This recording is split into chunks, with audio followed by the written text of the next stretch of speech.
Hello, everyone. Welcome back to the Captain Logan Show. It is me, Captain Logan. And look, everybody, it's my fantastic chat moderator and producer, DJ Martinez. Hello, everybody. It's the 250th show. Oh, I'm going to let you just start doing the lead-in all by yourself.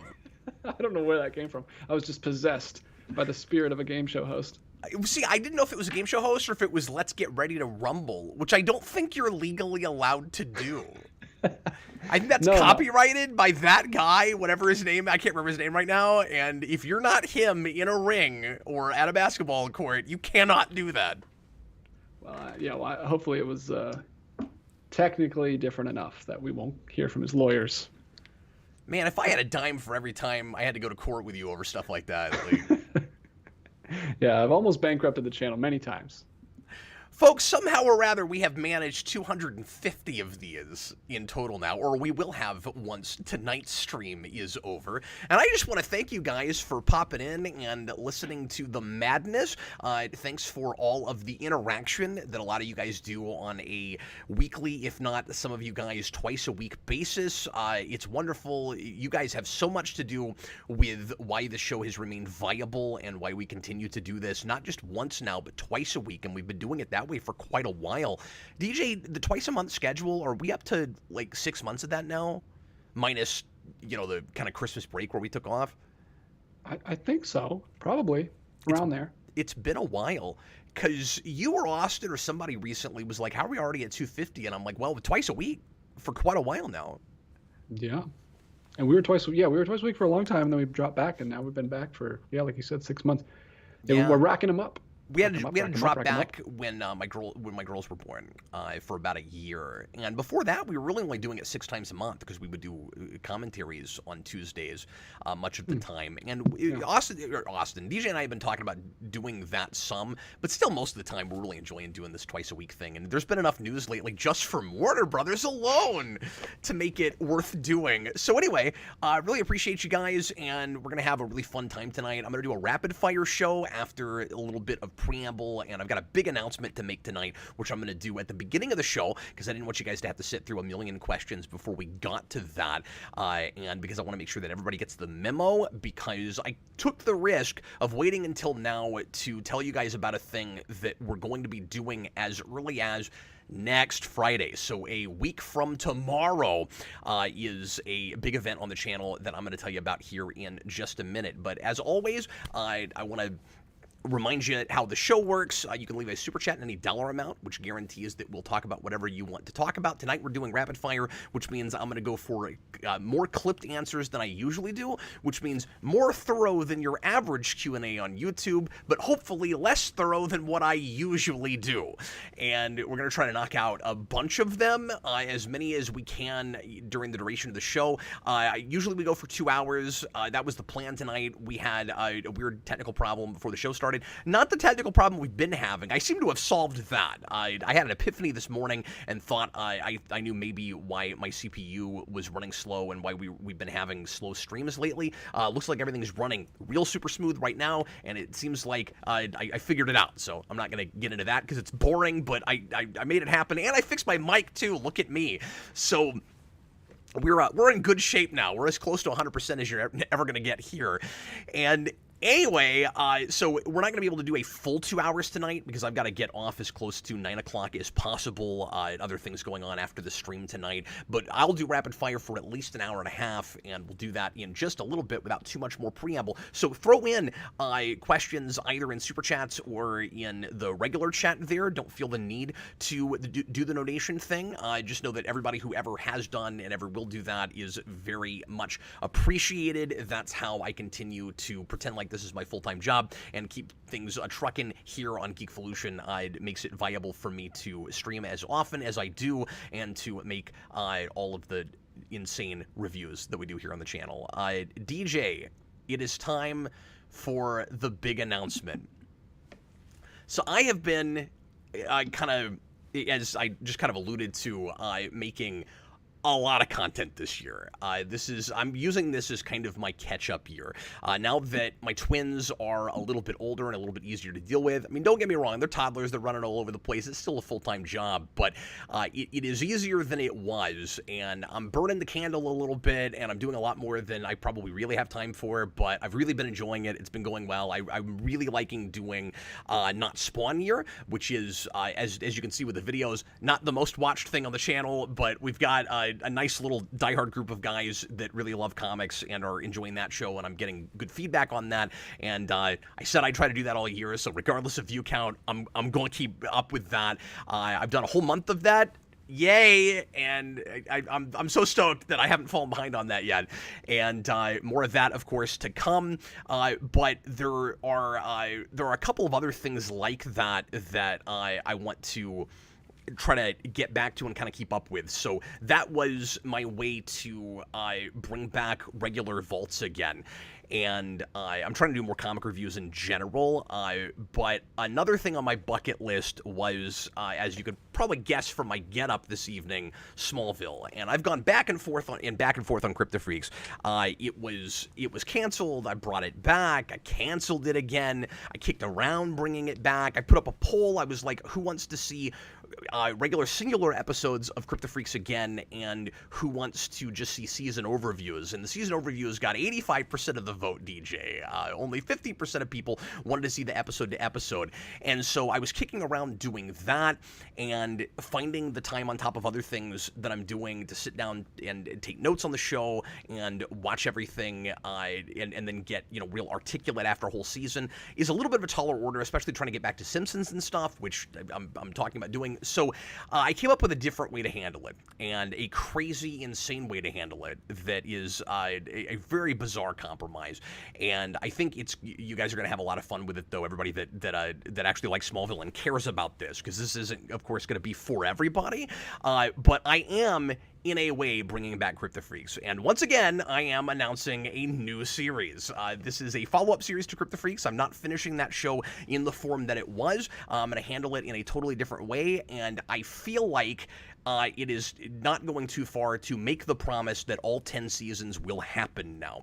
I cannot promise that it will all happen within this year, but that's what we're trying. That's the plan. And it's nuts. There may be a month or two that we ultimately end up having to skip, but I am doing now a monthly series starting next week, next Friday night into Saturday, and it is Counting CryptoFreaks: The Revenge. There it is, folks. Counting CryptoFreaks is coming back, and I'm going to be watching the entire first season front to back in a 24-hour stream. Woohoo! That's what we're doing. And we're going to be counting stuff in real time. So anybody that wants to come in and watch with us can help us. We're going to have a running tally on the screen of all the major stuff we've always counted in Crypto Freaks. Some of those items might change depending on the season. Once you get to 7 and 8, there's no reason to actually count Crypto Freaks anymore, so we'll take that off and then bring it back the couple of times we have Crypto Freaks. But we'll replace items.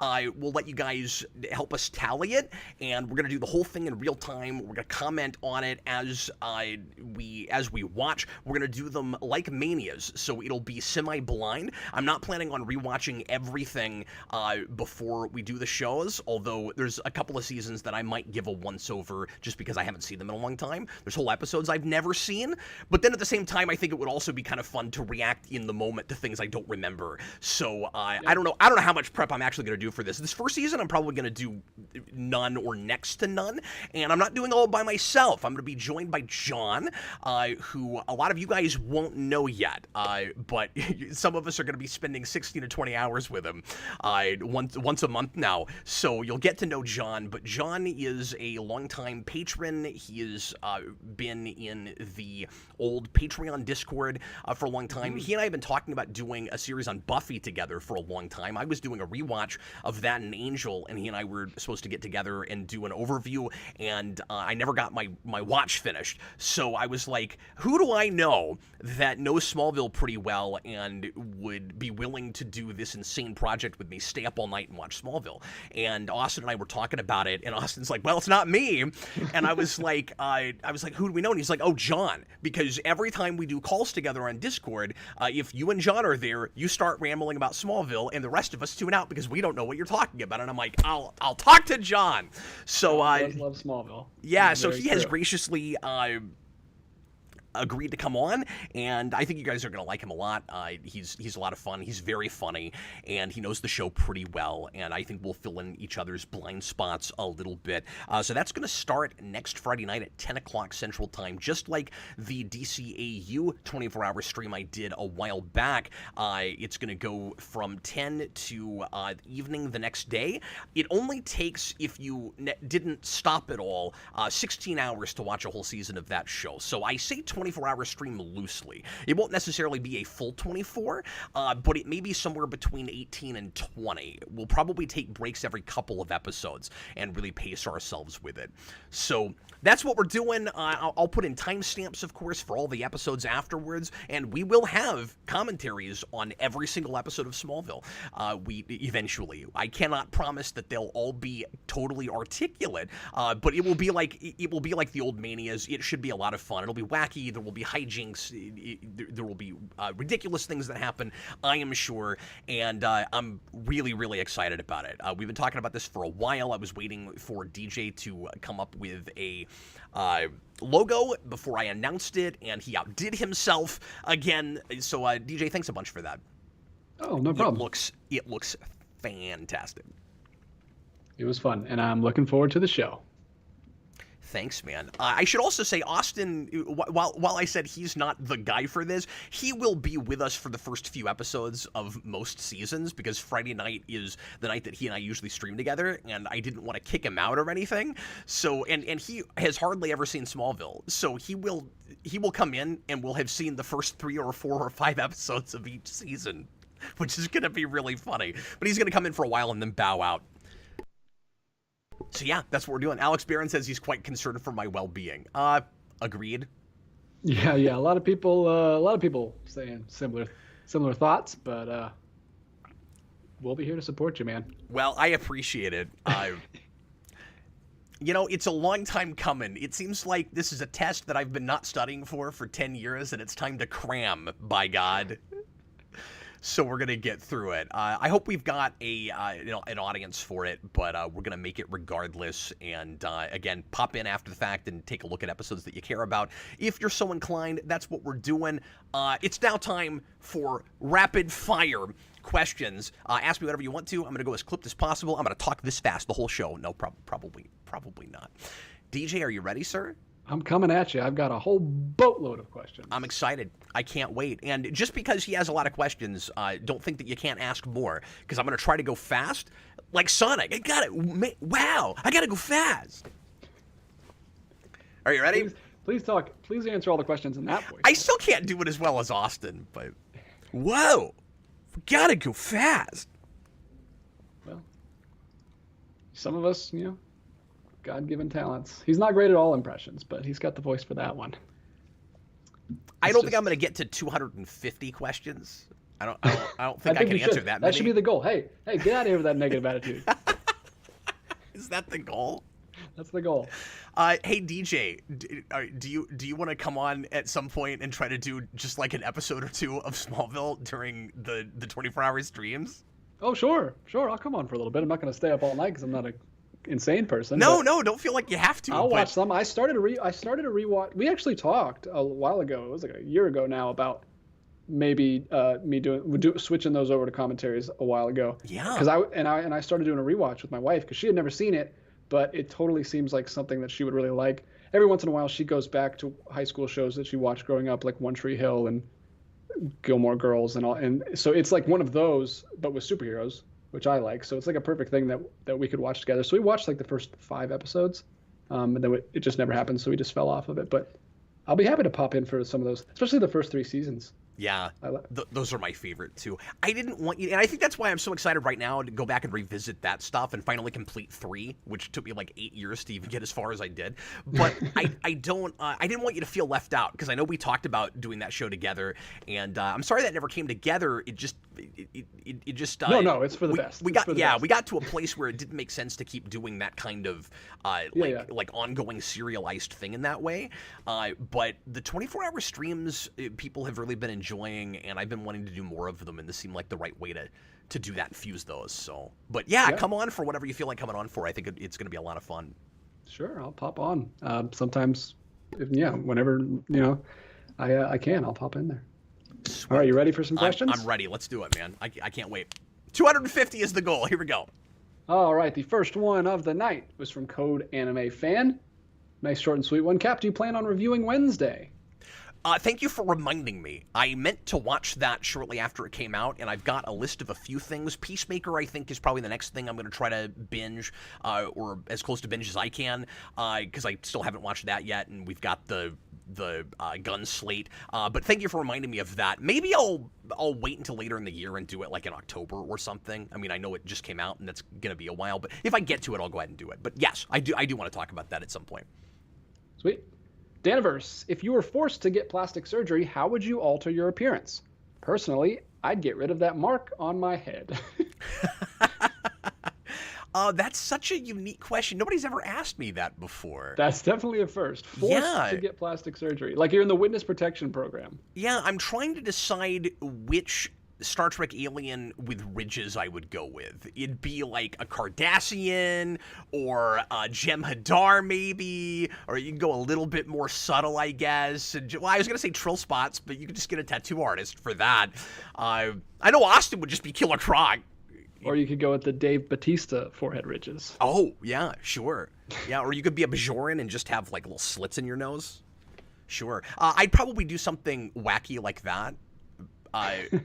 That'd be amazing. I mean, I would never actually get plastic surgery. You've always talked about how much your wife supports you in all your tattoo endeavors and all your other endeavors. Would she support you getting your head to look like a I don't think she would. And I don't mean to be a hypocrite, because I've also said that I don't really like costume tattoos very much. So like I'm mostly joking when I'm saying this, because I would never actually do that. As far as just like superficial cosmetic things, like what do I not like about myself and my face and stuff, I don't know. I don't mean to be all like false modest or whatever, but I don't really think that much about that kind of thing. Like, I like to look as nice as I can, I guess, with what I've got, but I've never really thought about like what I would change. If I was Clayface and I could just do this, like I've never really thought about what I would change. I don't know. Yeah. It's kind of more like, how do I make my hair not look really crappy? And that kind of thing. Like it took me 37 years to figure out, I just need to grow it out. And now I'm comfortable with my hair, but it took that long. But like, as far as I was never comfortable in my own skin because I could not figure out what my hair should look like. But then, face and stuff, I don't know. I would make myself taller. I'd find a way to add 3 inches, I guess. I'll explain plastic surgery to Cap after the show, but let's move on. Blue Dragon 5. Hey, you didn't say you couldn't do it to your feet. He's going to give you lifts. If you can add it in other lifts. places, why can't you put it on your feet? Anyway, That's true. Moving right along. Blue Dragon 5, aside sorry, this is a sassy one. I'll go ahead and read it. Aside from never starting on time, what's one thing you'd change on the Captain Logan show after 250 episodes? Thanks for that. The main thing, look, I got 5 kids. It takes a bit. These Thursday shows, it's impossible to start right at 7 because I have to go pick up my son from dance, and they're never on time. So I'm rolling in at 7:05. Just trying not to get pulled over. But anyway, the main thing I would change is just brevity. I wish I was... Honestly, overall, like, I'll be an open book about this. I wish I was a better public speaker. I've been practicing for 14 years and a lot more lately because I'm not scripting anything right now, and I don't think I'm a great public speaker. I think I can be a little bit redundant. I think I stop too often trying to find just the exact right precise word. I think I say too often, and I think I qualify too much, just being worried that people aren't going to understand the thing that I'm saying in the first place. There's kind of a social paranoia thing that happens with me, and so I wish, like, I'm very often, if this makes any sense, a lot more satisfied with my answers on this show and the stuff we talk about than I am with my presentation, I guess. Okay. Yeah, I could see that. Makes sense. Blue Dragon 5 again. Cap, did you ever hear about the crowdfunded documentary on Mike Mignola drawing monsters? No, not until I saw something about that. Maybe I saw your comment about that a minute ago, or maybe somebody posted about it the other day on the Captain Logan show. But yes, prior to that, I had not heard about that. Why is an avatar person in my face? Wait, stop it! No! It's your next love. It's the new cup. I will make out with the Harley Quinn cup. I am not making out with that cup. We went and saw Puss in Boots, and my wife got a icy like she always does, so we got a new cup, whatever the cup is that they have that time. Yeah. Well, I hope she enjoyed her $14 icy. I know. I've been trying to talk her out of it for years, but she always has to get one. Oh, Grace, I'm sorry. I don't mean to give you crap about that. I understand that. I was used to get stuff when I went to the theater, and I don't know. It's hard not to want to do that. Danaverse. You do Cap. you. Yeah, what's up?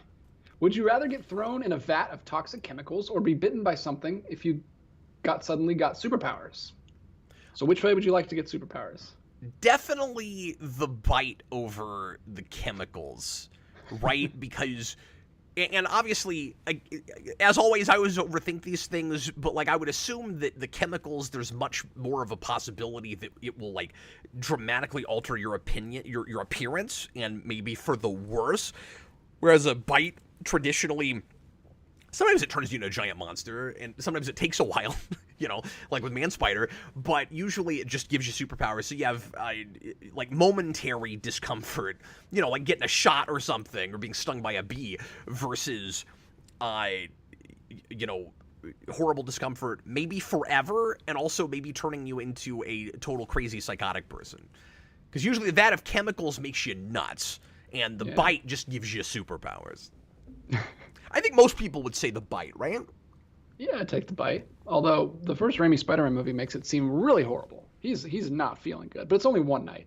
Anybody can take it for one night, and then you pop back up. Okay, but rebuttal. The closest thing in that movie that you get to somebody falling in a vat of chemicals is what happens to Norman Osborn, and you would take the spider bite over that. That is true. That is true. All right, I'm going to jump over to Super Chats and knock these out real quick. Thanks, and then we'll get back to the pre-writtens because we've got plenty. Cinematographic, I think. Is the first Super Chat? Do you know why I'm doing this right now? That's not the first Super Chat. Yes. Do you know why I'm doing this right now? Because there are no dropped frames and people can see it. Sorry, go ahead. Motion. We're moving picture. Ooh, all right, you can see Cap Logan in 3D. That's a callback. But I can't. Because you have, we figured out what you have, and I forgot. What's it called? It's a long, crazy scientific. Rapid fire! Cool. Mutale, 35 South African Rand. Peter Saffron said not releasing Batgirl was, could it, I'm just going to read it, would have ruined DC. Do you agree? And what if the Marvel characters met their MCU counterparts? So here's 2 questions. Well, BVS and Justice League somehow didn't ruin DC, at least to the point where people aren't willing to watch more movies from it. So, no. But also, we haven't seen that movie, so I don't know what that means and why exactly he's saying that. But what do you mean ruin DC? What kind of movie, especially something that's kind of smaller and relatively more off the beaten path like that, who knows even how well that movie would have performed, right? Just because it's a bad character, especially if word of mouth was bad, doesn't necessarily mean that was going to do, have a huge, like, $200 million weekend or anything. We don't know that. But let's say, all things being equal, everybody and his dog goes and sees that movie, and I don't think that would have happened. But if that did, and it was horrible, what movie could they possibly have made that would make people never want to see another DC movie again? Because that's all you could possibly mean by would ruin DC. Look at the movies they've made in the last 9 years that people hate. If Black Adam couldn't do it, then Batgirl's not going to do it. And it doesn't matter how, if people were, if what he means is people would have been horribly offended by that movie because of, like, maybe it had intense political correctness. I don't know. I don't know what's in that movie. That sort of thing. Maybe that's what he's talking. I don't know. But I don't think that would kill it. Like, especially if you're pivoting. Ross from Fred's pivot. Especially if you're pivoting and you're starting a new continuity anyway. And people will forget to some degree about the last horrible, crazy thing you made when the next thing is decent. I mean, like that's the thing look how the X-Men movies bounced back. And then look how they wound right back in the place where they were in the first place, right? They're bouncing all over the place. At the end of that. It's like a racquetball game. Yeah. The second part of that, what if the Marvel characters met their MCU counterparts? Well, that sounds like something that they would actually do in the comics. So don't give them that idea. There's a small part of my of me that wants to see that eventually, because I think doing something like Amalgam would be amazing. Would be really funny. But when you say what if, do you mean like in the real world, what would it do to the culture, or just like, in continuity, what would that be like? I don't know. I mean, I think that would be a real gimmicky sort of thing where they probably wouldn't have that much effect on each other's universes, or they'd blend it so hard that it would become one mega shared universe, and then it would, and they were able to bounce back and forth. And if you did that, but you actually told cool stories with it, it would be a lot for everybody to handle. But you could get some neat stories out of it. And then at the same time, DJ, it would also be like the ultimate synergy. Because when that like 90-year-old grandma goes to the theater and says, I want tickets to Avengers when she's at Justice League, she's actually not as wrong as she used to be. And it's not going to be as confusing for some people that, oh, no, it all counts now. It's all in the same continuity. All right. Mutali also has another super chat here. The writer of your 2 favorite movies, Birds of Prey and Bumblebee, is part of James Gunn's writer's room for the DCU. Excited? No. Not yet. I mean, I'm waiting for the script I actually like from them. I love how her. Are we talking about a writing team, or are we talking about a writer? Because I don't even remember now. I just know that whoever wrote Birds of Prey is, and I think was attached to a specific project. No? And I forget what. There've been so much stuff came at us the other day. I don't have all of it straight yet. Yeah, I'm not sure what they're working on, but he just says the writer. So one of the writers on those 2 movies is joining the team. Yeah. So no, obviously I'm not excited about that. That gives me pause, I think, for good reason. Having said that, every time I complain about a writer, somebody always comes back with, well, there are lots of writers that like got their hands tied behind their back, or had to work on a thing that they didn't like in the first place, but just did the best job they could with it, and we got something awful anyway. But then you'll get great things sometimes from them later. Like maybe they are a good screenwriter, and you just can't tell because of what happened with the project. And the big example of that right now is that the guy making Last of Us is the guy who wrote Superhero Movie. Yeah, and Last of Us is one of the best shows I've seen in a really long time, and most everybody agrees. So yes, anything is possible. It might be she's great. Yep. I don't know. Goofster123 $10 super chat. Oh, that's How right, quickly- Mutale. She's writing the Flash. Yeah. Ah, And so, I'm resisting that for obvious reasons. Goofster123. How quickly do Marvel and DC play ball and start versus an amalgam in film? Wow, we're really on about that. Well, I just did some amalgam last night, so that's probably partly why this is coming up. With Gunn at the helm, I really think it's plausible. Like, I think it actually makes sense that fans are thinking about this now and are speculating about it. There was a time that was going on where I was like, that's dumb, that'll never happen again.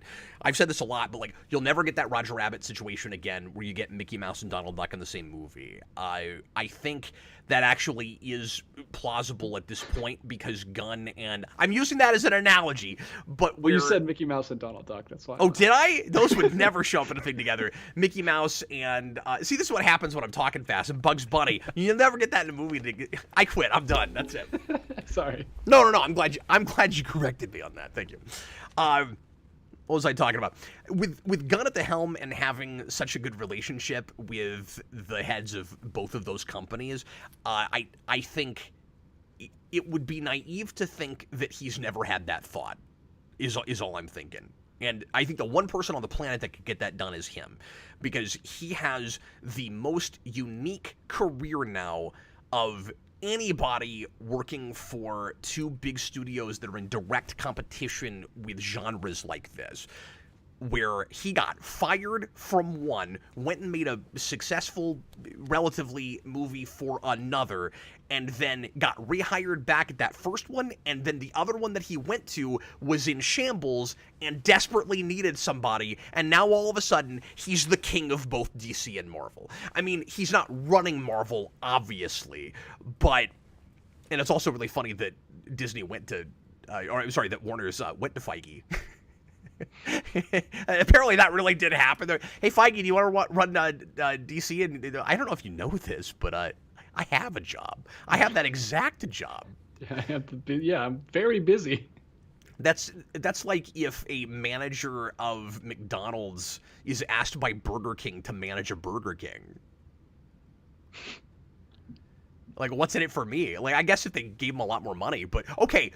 The most successful McDonald's ever. You know what I mean?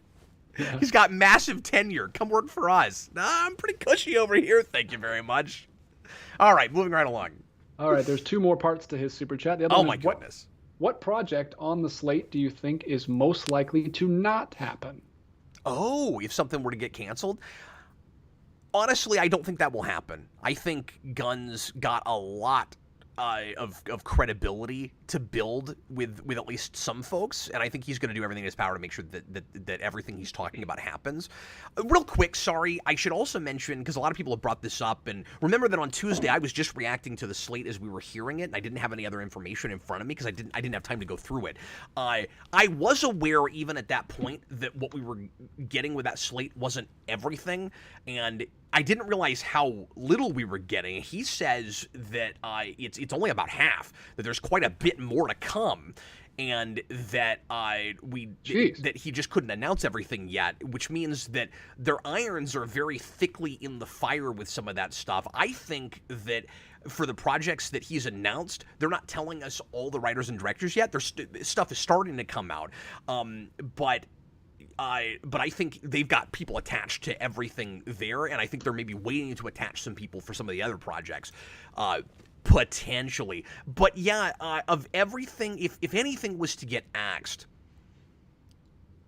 is it more likely to be a TV show than it is a movie? I mean, that's the first question. I guess I don't know.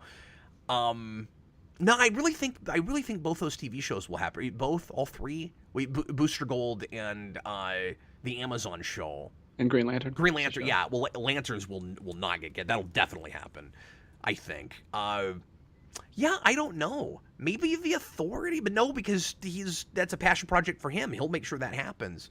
And probably not Swamp Thing, because that's the first thing that's had a director attached. I can never remember his name, DJ. Help me out. Logan.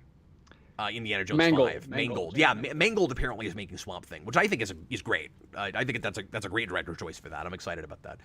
I'm more excited about Swamp Thing knowing that Mangold is with it. I'll say that. But anyway, yeah, I don't know. That's tough. You hope Booster Gold is your hope. Yeah, but like I think that Super Gold thing will happen. I don't know. They sound like they got their ducks in a row. Let's move on. All right, the third part and final part of this super chat. Would you build to Crisis or something else? Yeah, I just don't know what their plans are, of course. So I mean, if it was me, I would leave Crisis way far off, especially because the TV continuity did it just a couple of years ago, and I wouldn't want to look too much like Marvel, where everything's about multiverse and multiverse. I don't like the idea of starting to build the Crisis because the whole point of Crisis was to fix a broken multiverse. You know what I mean? So like, I don't know, make a universe that works first. I would. I don't know that I would feel the need to build toward any specific, massive event, except for... No, I take that back. I know what I would build toward. I'd build toward Blackest Night. That's what I do, right? Because you'd have so many, partly because I like Red Lanterns, but you have so much DJ terrestrial stuff you can do that wouldn't have to be connected to anything. And then with the cosmic stuff, you just build to Blackest Night, so that once you get there, you can rope in everything, even if it's never touched Green Lantern, really easily. That's what you do. You either build to that, or you build to Death of Superman if you didn't already do that in BVS. But we just did that in the last continuity, so I wouldn't want to start there. But yeah. All right. Super Billy gives us $2. Just says, "Congratulations, fellas, you're the best." Thanks very much. Really appreciate it. We can't count that as oh, have you been counting? I mean, I can count them. It is wonderful. It is marvelous. And we'll be doing it for 24 hours straight. Yeah, we will. Not me. He will. You guys don't think I can do it, do you? You don't think I can do 10 seasons of Smallville? Everybody's like, okay, Cap. Okay, it's the revenge. Okay. No, they believe in you. We all believe in you. Is that why you wore the jacket tonight?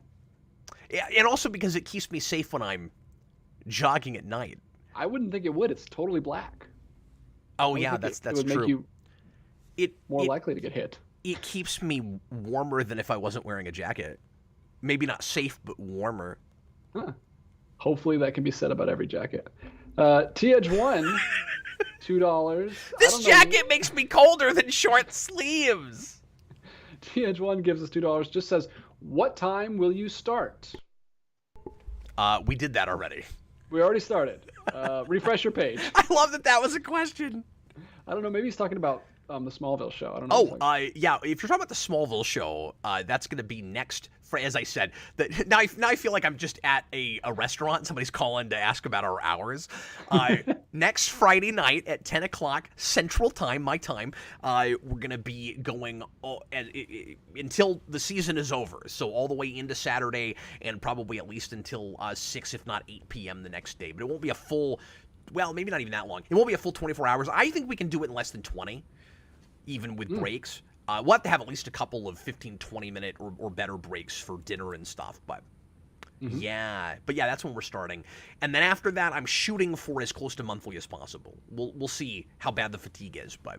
And John seems all in. He seems real game for the whole kit and caboodle. I will go to the next super chat from Utale. Better Spider-Man show, Spectacular or TAS? Yeah, technically it's Spectacular. I certainly have more of a place in my heart for the 90s show because I grew up with that, and that's the big thing that got me into Spider-Man in the first place. But there's no denying the storytelling prowess with Spectacular. And also, it didn't have its wings clipped. It didn't have its hands tied behind its back the way 90s Spider-Man did with censorship. That is notoriously one of the most censored shows on television, unless more of it was the showrunner thinking they were more censored than they were. It's hard to say, because X-Men did not seem to have quite as bad of that, even though it had, a lot of it too, and it was on the same network. So, I mean, it's hard to say. It seemed like you could say Death and X-Men in a way that was harder to do in Spider-Man. I don't understand that they were on the same network. And then one more super chat from Utale. Would you rather have Luthor or Osborn as your enemy? Oh, wow, that's an interesting question. I mean, they'd both be somewhat terrifying. I think I'm going to go with the megalomaniac over the full-on psychopath with multiple personalities. So I guess I'm going to say Luther because there might be something of a mutual respect there, and Green Goblin is too unpredictable. When you're talking about Osborn, it's like there is no ethical code unless Osborn himself is actually in control. Lex is never not in control. He does have something of a code, even if he's willing to do almost anything for what he wants out of something. But like, there's still some residue of humanity there. You don't always have that with Osborn. I like AMC Comics' answer, though. He says Osborn, he's good half the time. Yes, but you're not always going to know which one you're dealing with. That's the problem. I love that question. Good question, Mitale. Next up from OAW Entertainment, $5. Superman Legacy? Yes, I'm in. Brave and the Bold? Ew, no Damian. Swamp Thing? I've been dying for it. Yeah. But that Supergirl film? No. Keep Kara hopeful. Keep Kara hopeful. Okay, so I'm going to fight you on the Kara thing for a minute. I have not read all of Supergirl Woman of Tomorrow yet. I started it today. I read most of the first issue, but I haven't gotten back to it. That's 8 issues. It's pretty lengthy. That book does seem to be going somewhat in the same tradition of the New 52 Supergirl, which is what I was hoping, which is a, yes, more jaded version and a real sarcastic version, and she's kind of bullheaded and all of that. She's also real quippy and fun. I really like the way Tom King is writing her so far, with what I've read with that so far. But I wouldn't say she's not hopeful. I would just say that she's got a different background from Clark, and she's more of a conflicted character, and it's harder for her. She's got similar ideals, but it's harder for her to keep her temper in check, which is what I liked about her in New 52. And it's like, well, it would you too. You know what I mean? And Supergirl, to some degree, she hasn't always been characterized exactly like that, but she's always been the more flawed version of Superman to a degree, because she saw her planet explode and she wasn't raised by the Kents, and the point is supposed to be, it's hard for anybody that's not, it's hard for Superman too, but it's hard for anybody that's not Superman to be as stalwart and close to perfection, at least in his actions, as Superman is. So Supergirl, in trying to live up to that, is more interesting if she can't, at least to some degree. So I'm not going to agree with you that won't be a hopeful Kara. It may not be what you're looking for, but I don't think she's just going to be, horrible and be the opposite of Superman. All right, we're already 16 questions in. Good job, sir. I'm going to go back to the pre-writtens. Thanks, man. Alex Barron, I just watched the Banshees of Inisherin and it was incredible. So I'm sorry, that's not a question, Alex. Don't tag me if it's not a question. I don't know what that is. Us. The what? The Banshees of what? The Banshees of Inisherin. It's that movie I mentioned a couple weeks ago by Martin McDonough. Okay. I couldn't remember what the name of that was. He was just talking to me. I'm sorry. I'm just messing with you. Thank you for commenting to me, but I just copy the ones that are commented to me to this. So that's my fault. No problem. You know what I'm thinking? I think I actually, so far, with all the questions I've answered, have been about the same word count I usually am. I've just said them 3 times faster. Okay, good. Next one, Daniverse. Do you think people online are too harsh? Sometimes I'm not sure if they are enough, or going too far. What are we talking about? Harsh in what way? Critical about what? The entertainment that they're consuming, or politics, or people being, other people being jerk faces and giving them a pass, or not giving people a second chance? I mean, you see a little bit of everything on the internet. I think overall, we all kind of look at the internet as a real hostile, kind of volatile place where anybody can say anything they want to because of the anonymity of the internet. Even if people know what your real name is, you're not standing in front of them, so you don't have as much to lose. There's no chance of getting punched in the face because you got Twitter between you. So, yeah, like everything, case by case, I would need to know what it is exactly we're talking about. Like, sometimes I look at, and I'm not on social media very much. I don't pay as much attention to the conversations people are having on the internet as a lot of people, and even as I used to. But when I do, I sometimes will have that experience where a lot of people are talking about a movie that I'm not real impressed with what I'm seeing of so far with the trailers and things, and everybody in the comments seems really super positive and like nobody's using their brains and seeing the writing on the wall that I feel like I'm seeing. And I'm just saying that as a knee-jerk reaction sometimes. You know what I mean? Like, that's not totally fair. As I always say, I can't be totally sure what's in a movie until it comes out, but I think more blockbuster popcorn stuff is not great these days than is good, and even a lot more than we used to. I think the standards are very low, and so sometimes I get a little bit disappointed with people where I feel like people's standards are kind of low. But then on the other hand, sometimes I think people are being really like angry about things that they're not fully thinking out, or that again haven't come out yet. So you're like, well, how do you know for sure? You know what I mean? Like on either one of these, this movie is going to be great, this movie is going to be horrible. I mean, like, yeah, you can speculate, but sometimes it feels like people make their minds up before they go see it. You know what I mean? And that's what kind of frustrates me. So I don't know, I have both things. Sometimes I feel like people are way too easy on stuff, and sometimes I feel like, and everybody's opinions are valid, of course, but I also feel like everybody, I also feel like sometimes people are way too easy or hard on things depending on what we're talking about. Let's move on. All right. I lost my train of thought. Go ahead. Blue Dragon 5, Cap, if overnight you obtain the ability to turn people into sentient food, would you be a benevolent god or a vengeful god? So does that mean would I do it or not? Is that the question? I just read the questions. Okay, man. like, sorry, just the creative way that's worded, I don't fully understand the question. I'm assuming what's meant. Sorry, especially with these rapid fire things, be as like straightforward, straight-laced as possible with these questions, because I don't fully know what that means. If you mean if I had the power to turn everybody into food, would I use it? No, no, I would not do that to people. That would be terrible. It'd just be a good conversation starter at bars to be like, hey guys, I have the power to turn everyone on the planet into food, but I don't do it. But I'm not going to. Get this guy out of here. There's this great animated Tick episode, DJ, where the Tick gets abducted by aliens, and then he saves the universe in space. And then when he comes back, he tells all of his superhero friends about it. And Deflator Mouse is like, well, how are we supposed to believe you about any of this? And the Tick says, well, we're all still here, aren't we? That's great.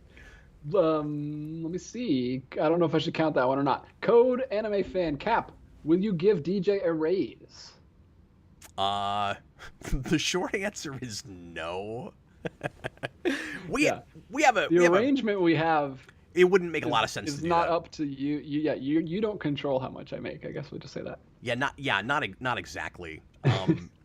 Yeah, I don't want to get into the sausage or whatever with that, but yeah, we don't have to. I guess I'll just say, and maybe we've disclosed this before. I don't know, I think we probably have. I don't know that we need to talk about that, but I'll just say, yes, DJ does get paid for doing this show, and we have a real fair sort of arrangement where it would not, it fluctuates, so it just wouldn't make any real sense to do that. The only thing I would do is when we've had really, really good years, I have given DJ bonuses. This last year I just did, sometimes I do a Christmas present and sometimes I do full-on cash bonuses. Yeah. So like last year I gave DJ a big, massive, crazy present, and if he decides he's never going to play that game, he could sell it and get a lot of money for it. And then this last year, I just did presents, but like I went and saw him and I gave him a present, and then I gave him a Christmas present, and so I thought I did okay there. But yeah, of course. Anyway, so we're good. I'm good. You don't have to worry about me, guys. we have a great arrangement. It's been working wonderfully for 3 years now. Now, look, DJ, if you have any problems with what we're doing now, we need to reassess it. You feel free to talk to me after class, okay? I'll bring it up in my my yearly performance review that I have with you. Right. Blue Dragon 5, Cap, could you give DJ a sincere compliment? Could you? Are you able to? Yeah, I do it all the time. I don't know if he's asking you if you can or if he's asking you to do it. To do it right now? Yeah, do it. Look, he's not Brandon. Yeah, he doesn't hate me. Like, I can understand if you were asking me if I'm capable of giving Brandon a compliment, but I get why I have that reputation. But what do I never compliment DJ? I'll do it right now. He doesn't think you Look like at that. That's fantastic. Okay, there's your compliment. Good job. He compliments me every time I send him something. Every time I send him work, he always is super, super nice about it. He likes me, guys. I compliment DJ on his performance on this show all the time. All right. Speaking of Brandon, we got one from Blue Dragon 5. Cap, if you woke up one day and Jason turned into Brandon, would you... That was the best segue in a long time. Sorry, go ahead. If you woke up one day and Jason turned into Brandon, would you love him any less? Be honest now. No, of course not. It'd be weird if your son just turned into a 40-year-old man. What? No, the answer is Brandon's not quite 40, and neither way. Sorry. The answer is of course not, but I would make fun of him more. That is the clear answer. The relationship dynamic would change. Now, if Brandon suddenly woke up and turned into Jason, would I like him more? The answer is yes. Okay, moving right along. little Brandon's son. Daniverse, favorite example of a performer mocking themselves. I actually genuinely loved Kevin Garrett in Uncut Gems. I'm sorry. I'm distracted. Can I read this real quick? Dagon Spear. Go ahead. Cap, technically that was a compliment for a work of art, not specifically to DJ. Okay, so now we're specifying the specific kinds of compliments that I can pay to DJ. I don't even understand that. What do I have to say? I like his hair? That's to my hair. That's not technically to me. That's just a part of me. Okay. I don't know. These people take their compliments and my financial situation very seriously. Okay, DJ, I don't want you to take this the wrong way, but I was just at your house recently, and your soul sure smells nice. I thought you were standing pretty close enough to smell my soul. I smelled his soul. Oh, I feel violated. What was that question? I missed that. Was it something about good performances of actors playing themselves? Favorite example of a performer mocking themselves. Oh. Kind of cutting themselves, self-deprecating, making fun of the caricature that they have in Hollywood. Boy, nothing is immediately springing to mind, but I mean, I know I've seen really good examples of this. I mean, the master of it is Conan O'Brien, right? But as far as, like, actually actors... Yeah, that's a tough one. That's a tough rapid-fire question. Yeah. Boy, I can't think of a great example right off the top of my head. I will... Spear gave us one. Yeah, let's keep moving on. I'm sorry for not having an immediate answer to that. All right. Man, because I want it to be good, and it's just not... It's okay. Move on. But rapid fire. Code Anime Fan, do you think that Steve from Blue's Clues could be a good family-friendly Batman like Adam West? Yes, I saw somebody say something about that the other night. No, I don't see that. I don't see Steve from Blue's Clues as even a campy Batman. He doesn't have to build for it. He's too small. Yeah. Oh, you did say it can be anyone. Okay, well then I'm gonna say Conan O'Brien's the master at that. All right. Daniverse, Cap, if you were ambassador of Earth. What are you talking about? I am ambassador of Earth. Ambassador Cap. When suddenly aliens arrived on Earth, what would you show them first? You know what I'm gonna say, right? Metropolis, Illinois. I'm going to take the aliens to Metropolis. I'm going to say, this is a shrine to our nation's greatest hero. And if you understand Superman, you'll understand what this country ought to be. I was hoping you were going to say you take him to White Castle. Oh, man. And then after that, we'll go have dinner at White Castle. Yeah. It'd be a long drive from Metropolis, though. I don't know if they've got one close to there, yeah.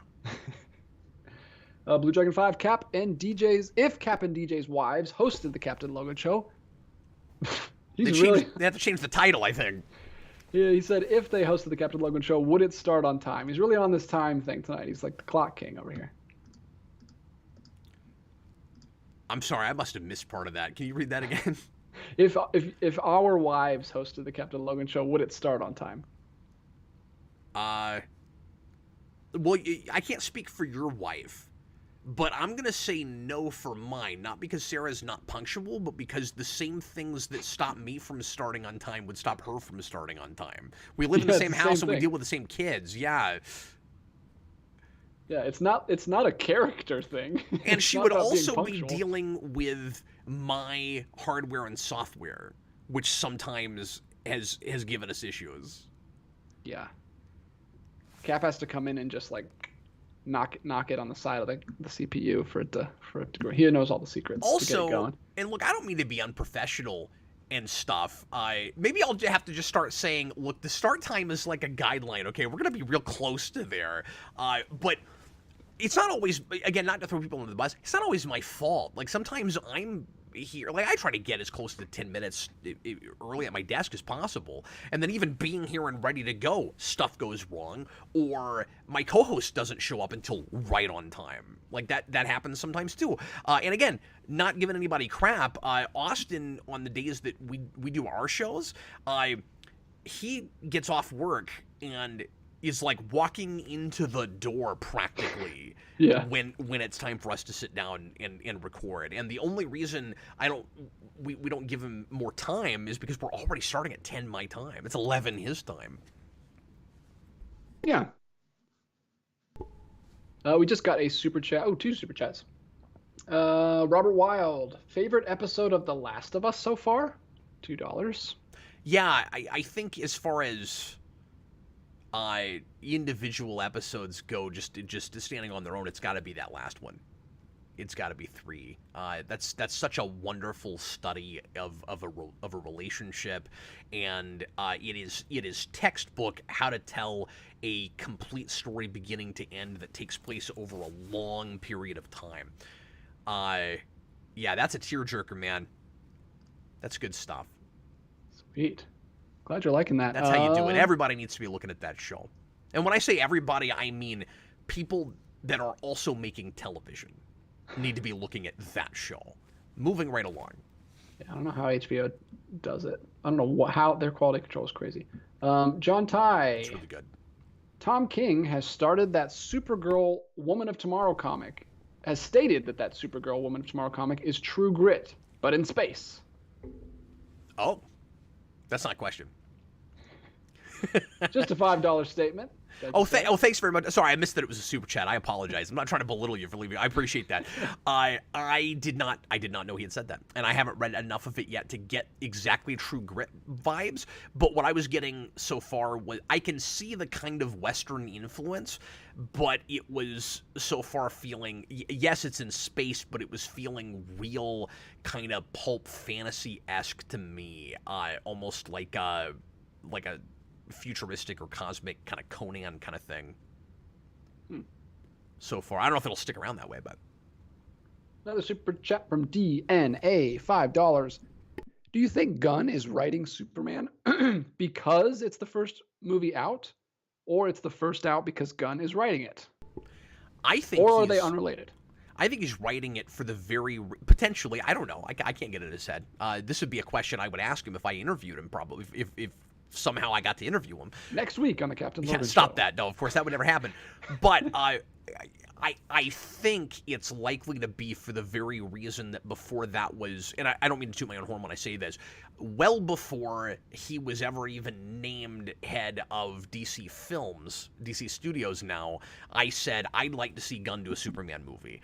And it was because I wanted him to show his chops and that he could make a movie that wasn't precisely his sensibilities. Obviously, bring some of himself to it. You should always do that when you're, or generally speaking, I guess I should say, you should do that. You should work from some of your own experience to some degree.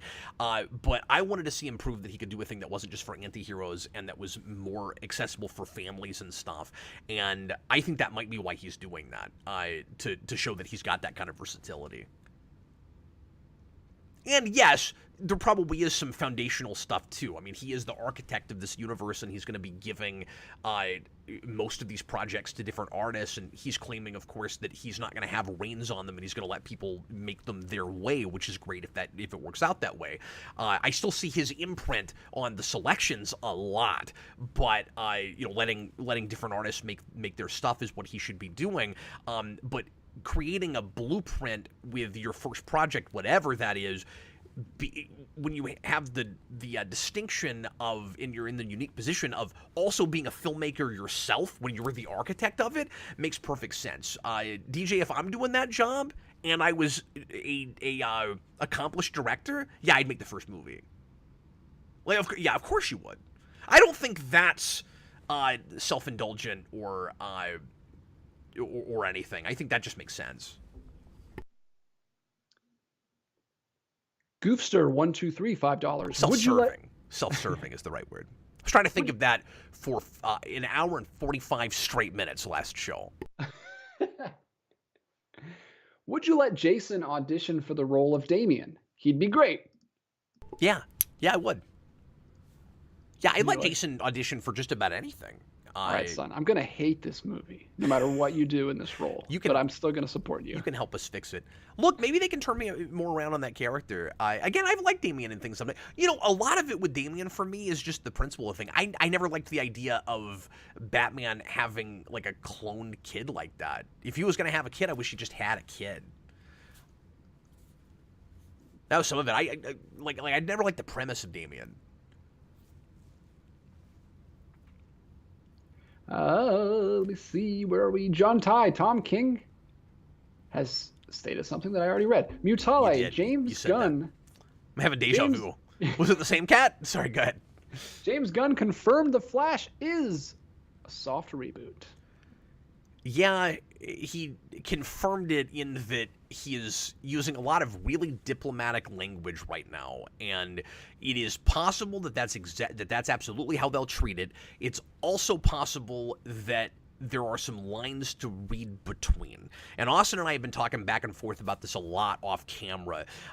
He doesn't think there's any real truth to that. Austin thinks that it's a lot more likely that The Flash was made to be a reboot. They're going to kind of sort of treat it like that, but some of the projects that we'll have after The Flash will still not be DC Universe proper yet because we're not into the stuff Gunn's making yet. So, you have statements like that, like, okay, this is the reboot, and then we're putting these other movies out, but then he also says that aren't exactly the continuity you had before, but he also said the DC Universe proper begins with Superman. So, like, which is it? What does that mean? You know what I mean? Are we going to have this limbo with a couple of movies in between where we're going to wonder what continuity they even take place in before we get to Superman? How clearly foundationally resetting everything will Superman be? Because we also talked a lot the other day, and we've got to move on. I can't talk too much about this, but we also talked the other day about how we're keeping certain actors but getting rid of Cavill, and a lot of people are angry about that. Like, we'll wipe the slate completely clean if you're doing that. And something Austin reminded me of, because I was saying that a little bit as well, that I was not thinking about, and grain of salt, because I don't 100% know what's going to happen in the future, of course, but it's still possible that this is a full-on reboot, and that we've got a lot of diplomatic language happening right now because they've got 4 movies coming out this year that they don't want to pretend like, or that they don't want to admit don't matter, and they want to make sure that people go see them because they have money to recoup, right? So the big question is the man, I've lost my train of thought. What was I talking about? This is also complicated. Zaslav strikes. Oh, sorry, I know what it is. There were a few projects that were already in motion to some degree before Gunn even got that job, and one of them was the Waller project. So when people say, oh, well, you're keeping Amanda Waller, well, they would have had to scrap a project that I'm not even sure how far into pre-production and stuff that is. So that what we might be seeing are a few new projects that are last vestiges of the DCEU that are actually closing that out and then Superman is actually the beginning of this new continuity. And there might, I think that there is likely a lot of truth to that. We'll see what's really going on. And I don't mean to sound contradictory and going back and forth and being all wishy-washy. I don't know what's happening. I'm feeling this out live on camera as we're going. As new information is coming out. Yeah. Next up, Checkers the Inventor gives us a $5 super chat. 3 different questions here. I'm hearing the Lyle commentary was a soft reboot of Geekvolution. Is this true? No. That was a dark period that I'm wanting to forget about. But yeah, that was a little bit of a misstep. We had a couple of weeks in there where none of the technology worked correctly. And we want to kind of just move on from that, not think about it too much. But no, not a soft reboot. And the Vince-verse never left. It just mutated into whatever this is now. So he can still come back. We didn't fire him like Cavill. Yeah, he said, "Is the Vince-verse still canon?" Yes. And he says, "Will you release the Vince cut?" There is no Vince cut. Yes, Vince has been cut out of every video on Geekvolution since he left. Almost. We're going to release them. We're going to release them all very, very soon. We've been making them. We're just not letting you see them. Nearly every scrap of footage I've ever shot of Vince has showed up somewhere because he's always funny, so I end up using everything, or at least a lot of stuff. I think the Vince cut is just the uncut footage of him saying all the sitting there and saying all the Spawn Year days. I think you need to release that. Good Old Gamer says they scrapped Batgirl after it was done, so it doesn't matter how far in a project they are. It does if they still want to make them. Look, I've had that thought, or at least this thought, where it's like, well, if you're not too far in, why confuse people by still putting out DCEU stuff right before you do DCU stuff and try to make everybody think the whole thing counts? I'm not saying that they're necessarily handling all this 100% correctly in the way they're articulating it to the public and the way they're communicating, because I'm confused a little bit too, and there are different ways I wish we were going. If it were me, I wouldn't start with Superman because you're just inviting more anger about the Cavill thing. I would, if it had been me, I would have waited until we already had a movie out of the new continuity before I even said anything about how Cavill was going to. Everybody that's upset about that isn't thinking about the future and your new ideas, and maybe you've got a brilliant direction that everybody's going to ultimately love. But living in the days of the internet now, everybody, or at least a lot of people, spend so much of their time trying to figure out everything they can figure out about projects before they even come out, that the smartest thing to do is to not tell us too much. And I don't think you should have even... I mean, maybe you couldn't keep it under the wraps for very long. Maybe you'd... I don't know. Maybe I'm wrong about that now that I'm thinking about it, because you'd have to cancel Man of Steel 2, but not officially fire Cavill. I guess you can't really do that. Mm-hmm. So I don't know. But anyway, I don't know. In a perfect world, I'd say just keep things a little bit more under wraps and don't make so many announcements right away. Like you could bring up your slate and then just be like, you'll just have to wait and see, guys. I don't know. What is a super chat? Gives us a super chat for $2. What is the purpose of a comic book? What is the purpose of any media? It's I mean, it's you know what the perfect. Why do I have to tell you what the purpose of a comic book is? It's a way to get your narrative with pictures and words, because every permeation of visual media is interesting and does its own unique thing in storytelling. And it's to give artists work that otherwise wouldn't be able to get paid for art. He just asked for one purpose. Given 3. Overachiever. And it's so that I can have a big, massive collection of them. Hey, DJ, let's take a 3-minute break, shall we? And then we'll come back for more Captain Logan show. We're probably past the halfway point, but we are gonna go ahead and take a quick break, and we'll be right back, everybody. Thanks for being here, and stay tuned.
And we're back.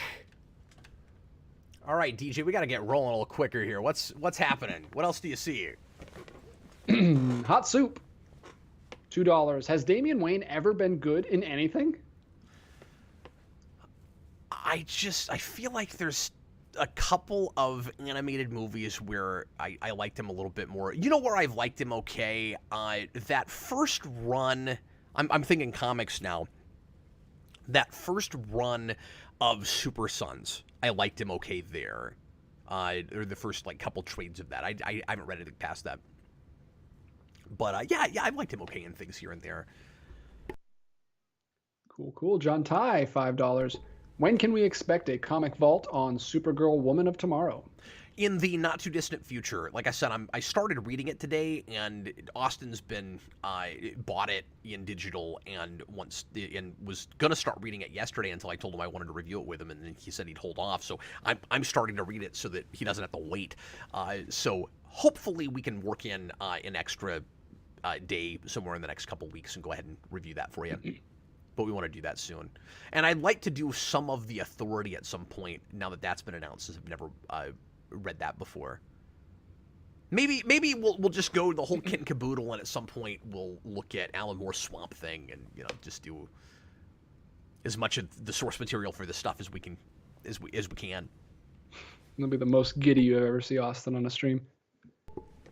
Well, I might get more excited for some of these projects that I don't know the source material as well about too. Yeah. Next super chat is from Will McCausland. Wait, why would Austin get giddy? Because you said Swamp Thing. He's obsessed with Man-Thing. Oh. That's Marvel. That's different. Well, he's been really talking up the Swamp Thing movie in the Discord. I don't know, a little bit have popped in. But I don't think he's a giant Swamp Thing fan. I think that's just because he likes horror stuff and he really likes James Gunn. Mm-hmm. Yeah, probably. Now, I don't mean to speak for Austin, but I don't think he's read all that much Swamp Thing. Maybe he has. I don't know. We'll see if his Man-Thing love translates a little bit to swamps. Swamps, things from the swamp. That's what he likes. Yes, that's his favorite. Next super chat is from Will McCausland, and I have received a notification from YouTube that says celebrate the first super chat from Will McCausland. We're celebrating. Thank you. We've been instructed to do this. Hey YouTube, that's really nice of you to look out for our viewers like that. Could you stop censoring every damn thing? Thank you, YouTube. Appreciate that. Thanks so much, Will. I'm going to read your question now. $4.99. If you could experience anything for the first time, what would it be? Great show tonight, y'all. Love your channel and content. Are you guys going to hate me if I go for the kind of stock Captain Logan answer? Are you going to say Batman 89? Yeah. Yeah, anything. I am. He didn't just say movie, but anything. And you're picking... Hey, stay true to your guns, man. Stay true to your James Guns. No, I mean, that's probably not the real answer. For real geeky stuff, that's in there. There's a lot of movies that I have that I love to see. Things that you had like a real special experience with the first time. Like Watchmen. Part of the reason I like that movie so much is it was kind of like a magical first viewing. There's a few things like that. But I think the real like life answer is probably first date with my wife. Yeah, and I would kiss her this time. Not your wife, my wife. I don't think I kissed my wife on our first date. Definitely second. Maybe so. I actually don't. Part of the reason I want to experience it again is because there are bits of it I wish I remembered. Some of that is like it happened yesterday, and some of it is. Here's the problem. Sorry, I'm getting too personal. The first few times my wife and I went out together, we did virtually the same thing every time. So part of the reason it's difficult, there's a park in Lawrence where I grew up and where I was living. She came to KU for school, and it had a big old train in the middle of it. Everybody called it the train park, and so we would go down there in the evening after dark, and we'd walk around the train and just talk and get to know each other. And we went to a coffee shop, and we just talked a long time. And that was our first few dates. We kept going there doing exactly that. So it was in walking distance from her place on campus. So it all runs together for me. Yeah. Something really quick that you just reminded me of, like when you said Watchmen was a great experience for you. I know that Daredevil was a wonderful experience in the theater for you. What if you could go back and watch the first time you watched Daredevil, actually watch the director's cut? Yeah. Instead of the theatrical cut, and maybe it would be even a better experience for you. It would have, yeah. I would have. I wonder why it was quite as long as it was, but yeah. Next up from Mutale, DJ should form a union with Connor and Austin to demand better wages from Cap. Thank you for the super chat, Mutale. I don't know why people think I must be not making enough. Yeah, it's like it wouldn't matter what you were making. It's never enough. So the first thing you got to keep in mind is that it's not like I make a ton doing this in the first place. So, I do what I can. And like I said, DJ and I have a really good arrangement that we've had for 3 years. Second of all, Connor is a regular guest before he's an actual regular. He's never asked for anything. And Austin won't take my money. So the union would never form because DJ's not disgruntled. Connor isn't even an employee, and Austin refuses to take my money. So it'd be a pretty weak union. Pretty weak. Next super chat from Odd Man Out Inc. That is Kareem. Hi, Kareem. I was just talking to him today on Facebook. Nice. Hello, sir. Congrats on the milestone. Thanks, buddy. Does the comic industry survive the next 20 to 25 years? What would it take for Cap to return to modern comics? So 2 big questions there. So we did a whole show on that second one, but where I had a whole like 3-part breakdown. So I won't get. I don't mean like mental breakdown, but I 3-part I mental broke breakdown. down the 3 big things that would bring me back. One of them was if we rebooted, and I guess DC is gonna try another New 52-esque full-on reboot. I guess we'll see what that whole thing looks like. But I guess the main thing for me is simply hearing people that I am friends with that are still reading comics suddenly getting really excited about more than one book again. That's the big thing. If there was enough hype for you thought you'd read every great Batman thing, every great Daredevil thing, every great whatever it is, this thing has finally become another seminal run. That's the sort of thing that it would take. And even then, I'd be skeptical about getting into more than just whatever that was. But I need to hear that about more than one thing at a time. Will the industry survive the next 20, 30 years? Yeah, it'll limp along. At least in digital. It will make. I don't know what form it takes. I don't know if anybody will be able to make money doing it. But because at the very, very least, superhero movies and comic book movies remain popular, and that does not seem like it's going to go away anytime soon still. No matter how much people talk about fatigue, we just got a big several-year plan from James Gunn. Those movies are going to, a lot of them, be successful, I am sure. And Marvel will still trudge along and hopefully have kind of a second wind here.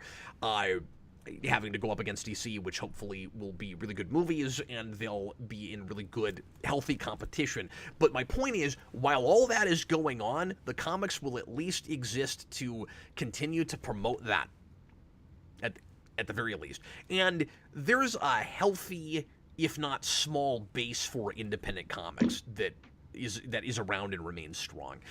I have admittedly not been keeping a foot in that world, and I wish I had. But I've been, when I got kind of disgruntled with where the industry was, I kind of went on to other newer hobbies, which I think was really healthy for me, honestly, just to get out of my comfort zone and open myself up a little bit.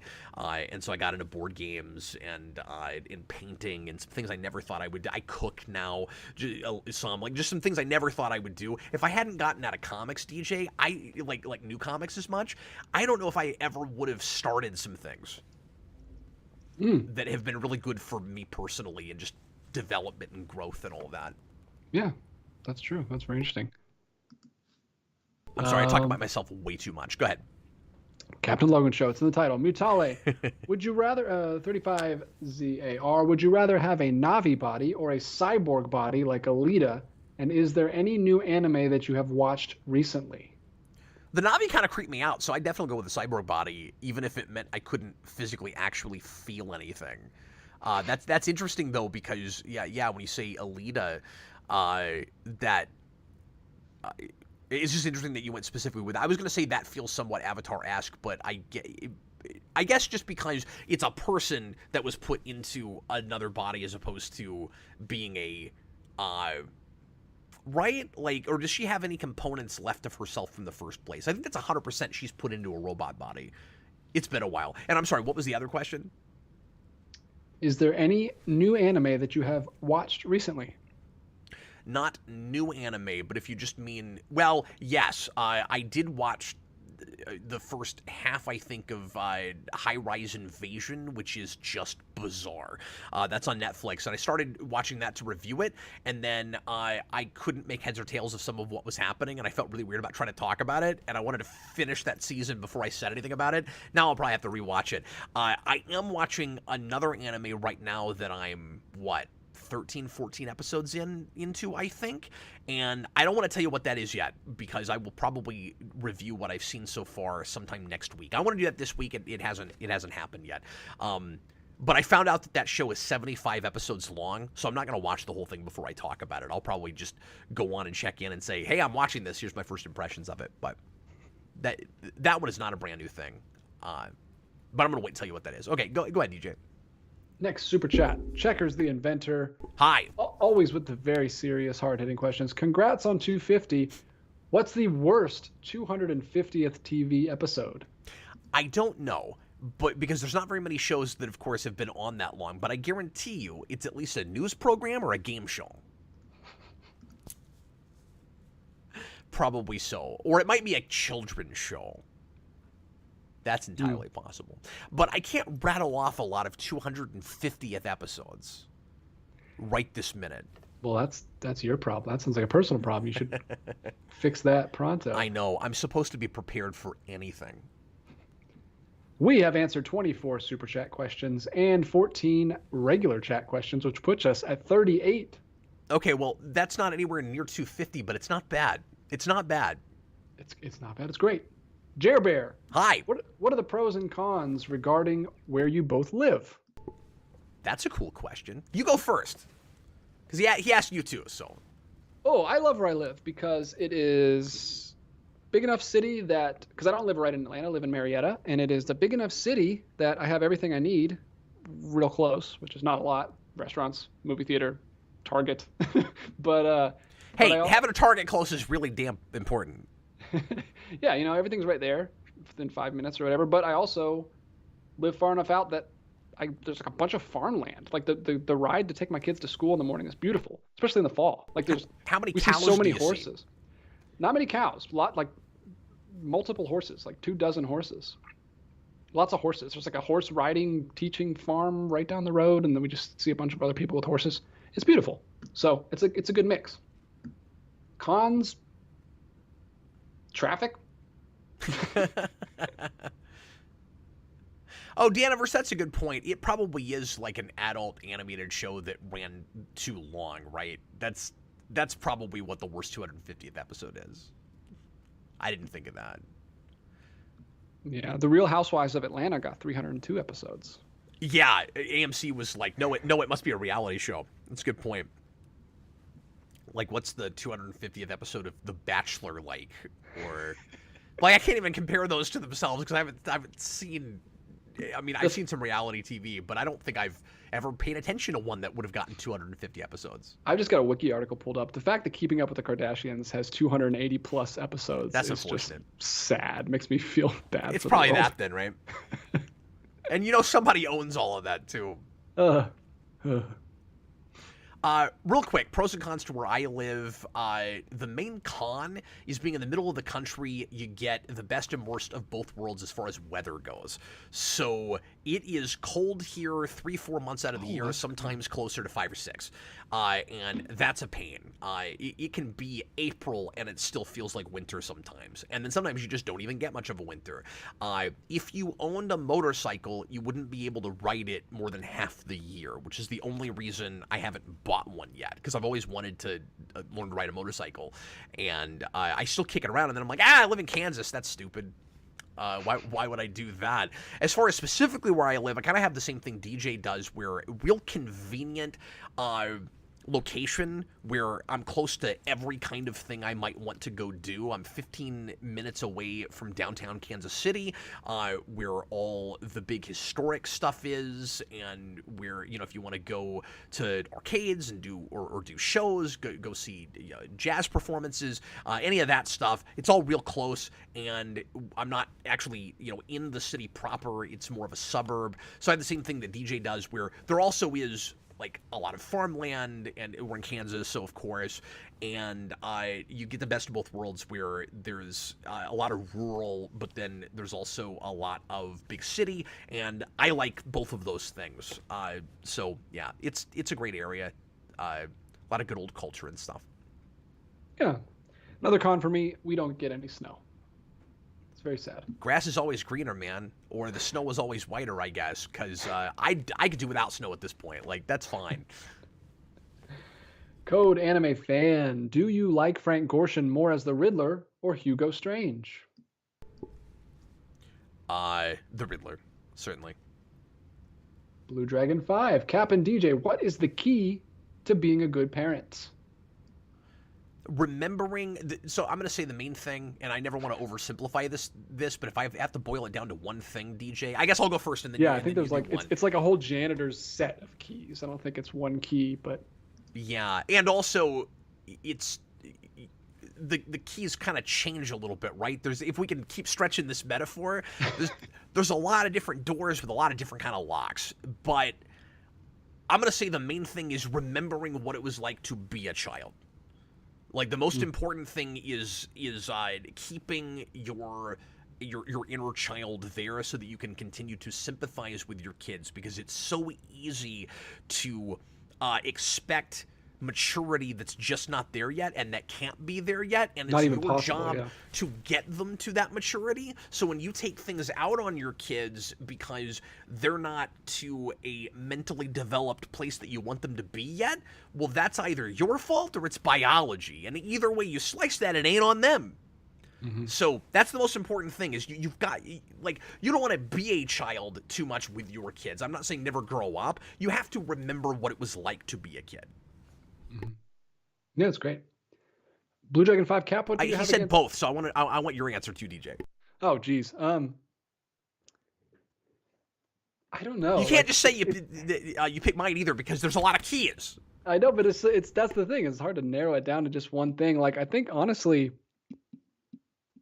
it's going to sound stupid, but like, you just have to, it has to be a goal of not a goal. What am I trying to think? It has to be something that you want to be good at. Like, you have to want to be a good parent. You can't just, I don't know, like,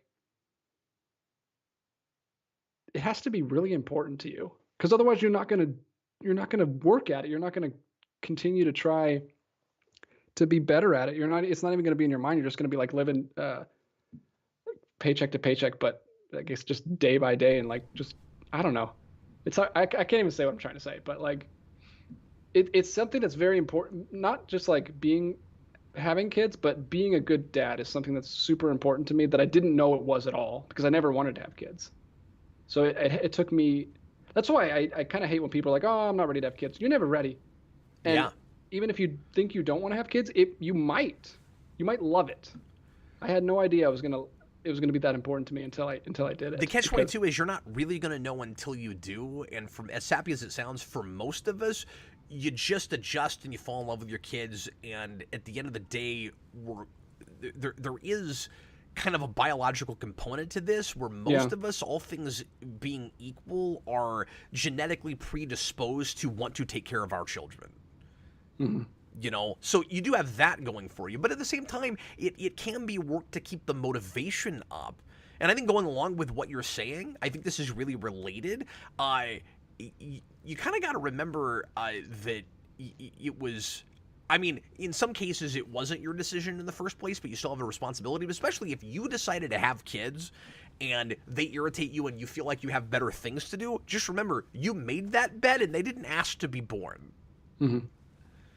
Yeah, it's huge. I mean, I'm not like talking down to anybody. Being a parent is the hardest thing possibly you could ever do. It's the most selfless thing you can do. But I don't know. Yeah, well, once you do it, you got to do it. And I'm not saying all this to soapbox and get on a high horse. I'm saying some of the things I'm mentioning are difficult for me. Like, it's easy to take stuff out on your kids on accident. Oh yeah. It's easy to snap at them and to expect things that they're not ready for yet.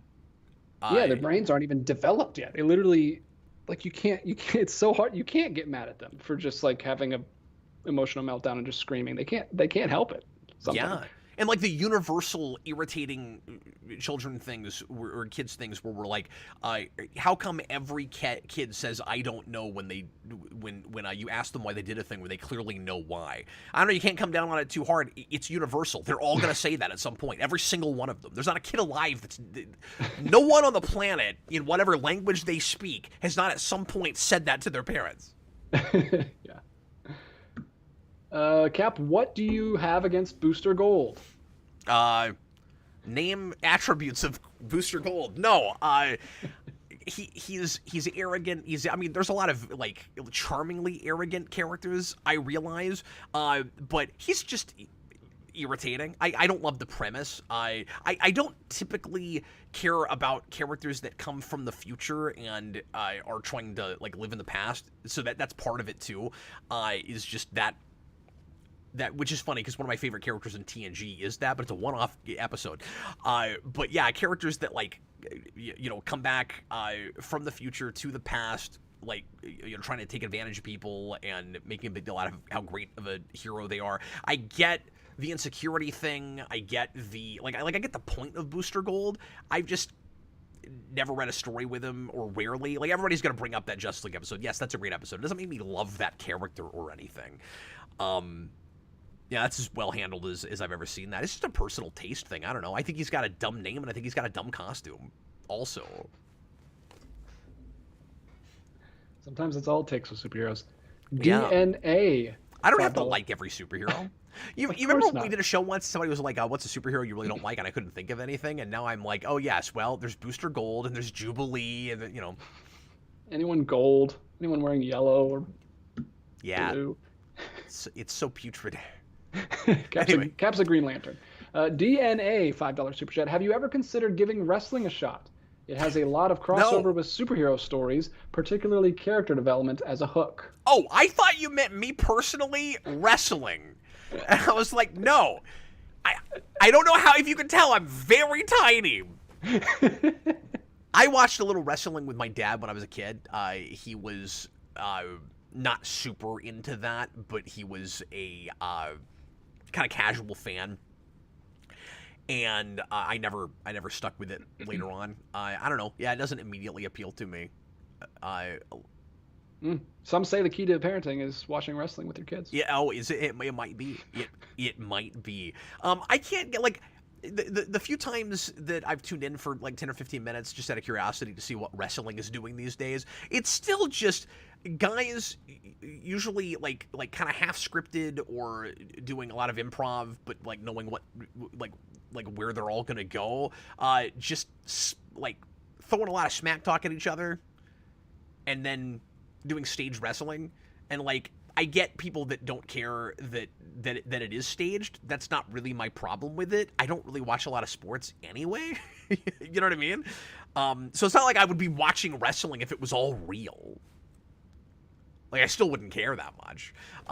Just that general the general flavor of that isn't all that appealing to me. I don't watch boxing either. I've been to a boxing match and it was thrilling, but I don't feel the need to watch it regularly. Yeah. Did I ever tell you about that? It was Pierce. Pierce was boxing, and I went and saw Pierce box. Oh wow. He did it for a police event, and he hurt himself real bad, and I think he still has like a semi-permanent injury from that, and isn't doing stuff like that anymore. So I saw the last time he used to be an MMA fighter. Like, I saw the last time he did any of that. Wow. Pierce, by the way, is an old ex-cop friend of mine. He's not doing that anymore. I think at this point he is he a bodyguard? Is he just doing security? I can't remember. Bouncer Pierce. But he's, for anybody that doesn't know who I'm talking about, he's the guy that did all the costume work for Spawn year. Anyway, moving right along. Would you rather this is from Checkers the Inventor, $4.99. Would you rather relive a day in your life or observe/experience any day in history? That may be one of the hardest questions we've ever gotten. Rapid fire checkers. We need rapid fire questions. Well, no, I'll answer it real quick. It's a really good question that I might second guess after I've answered it. So I'm gonna say a personal day in my life, just because I am the nostalgic type that has memories of days that I desperately wish I could go back to. I absolutely have that. I absolutely see the past as a place that we could never go to again, and it sometimes hurts my feelings. Particularly when you have moments of like deja vu or memory where you feel like you're there again real briefly, and then you snap out of it and you go, oh yeah, that was a million years ago. But I'm going to say that over because as fascinating as it would be to go back to particular days in history and to learn things that do not seem knowable right now, that would like change everything about our knowledge of the universe. Just for me personally, on a selfish note, if I went back to a particular day in history that I know, like maybe I could be disappointed experiencing it again, but going back to a particular day in history apart from myself, I can't for sure know when I'm going to find out. And if I only get to go to one day, I could be way more disappointed when I go back. You know what I mean? Yeah, that'd be tough. If it's a personal day, you've at least got some foreknowledge of what happens, more than you might with history. Yeah, because history could be wrong, and you could show up on the wrong day and miss everything. Yeah. Anyway, sorry, moving right along. So apparently that super chat was a clap back at me for making fun of his usually joke questions, because he says in another super chat 199, was that hard hitting enough for you, DJ? He's like, look, I can be thoughtful, I can be interesting. I know you can. I was just joking around. Thanks for the super chats, checkers. Appreciate you, buddy. It was a funny super chat. Let me see. It was. That catches us up with all these super chats. Let's go back to the regular. Goodness gracious, I got so many copied down. Cap. Hi. Dragon 5. What should the next Batman game incorporate that we haven't seen before? I don't know. Great answer. You know how people still obsessively want a live-action Batman Beyond movie? I would much prefer a video game. That's a place we haven't really gone, and would be a very new aesthetic, and would be very easy to get away from feeling just like the Arkham games again. Yeah. So yeah, that's what I do. And it's the closest you'll get to a Spider-Man 2099 game. Well, no, that's not true. We've had that.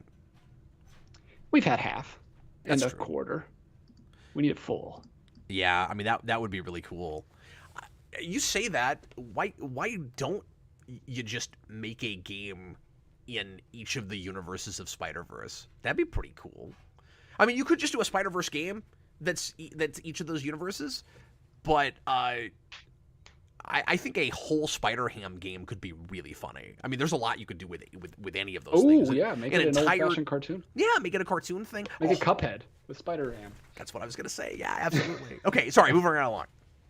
All right, we just got a $10 super chat from DNA. Hey, Cap, I actually used to comment under the name That Dope Channel. Yeah. Back in the day. Yeah, hi there. Just want to Thank you for know, telling me that. Because I remember That Dope Channel, absolutely. Just want to let you know that Spawn Year is, in my opinion, one of the most interesting and YouTube projects that. It was it's one of the most YouTube projects. No, he dotted me. I don't know if he's gonna write another super chat. No, he's still going. Would be celebrated to this day by the community if enough people had seen it. Thanks, I appreciate that. It means a lot to me that you're still around, and I can't wait to be around for another decade. Yeah, he cheated. He didn't put another super chat. He just kept going into regular comment. That's fine. I found it.